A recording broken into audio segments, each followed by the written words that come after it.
खबर मेरठ से है। मेरठ रैपिड रेल की साइट पर आग लग गई है। रैपिड रेल कंस्ट्रक्शन साइट पर आग लगी। मौके पर फायर ब्रिगेड की कई गाड़ियां मौजूद हैं। आपको बता दें कि पलवरापुरम पुलिस स्टेशन के पास यह हादसा पेश आया। मजदूरों ने भी भागकर अपनी जान बचाई है। रैपिड रेल का काम लगातार तेजी के साथ जारी है, लेकिन साइट पर इतनी भीषण आग लगी कि आसपास जो मुलाजिम काम कर रहे थे वो भी अपनी जान बचाने के लिए भागते हुए नजर आए। तस्वीरें आप देख सकते हैं। शदीद आग की लपटें दूर तक उठती हुई दिखाई दी। हालांकि फायर ब्रिगेड मौके पर पहुंची।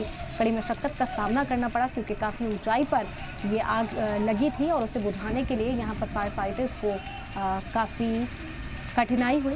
काफ़ी परेशानियों का सामना करते हुए फायर फाइटर्स ने इस आग को बुझाया है। कंस्ट्रक्शन साइट की तस्वीरें आप देख रहे हैं। मेरठ रैपिड रेल साइट पर आग लगी है। वजूहात का पता करने की भी कोशिश की जाएगी। अवलीन तरजीह यही कि आग पर पहले काबू पाया जाए ताकि कम से कम नुकसान यहाँ पर दर्ज किया जाए। ज़ेरे तामीर ये साइट है और यहाँ पर जो मुलाजिम है, जो मजदूर हैं, वो काम करते हुए नजर आए।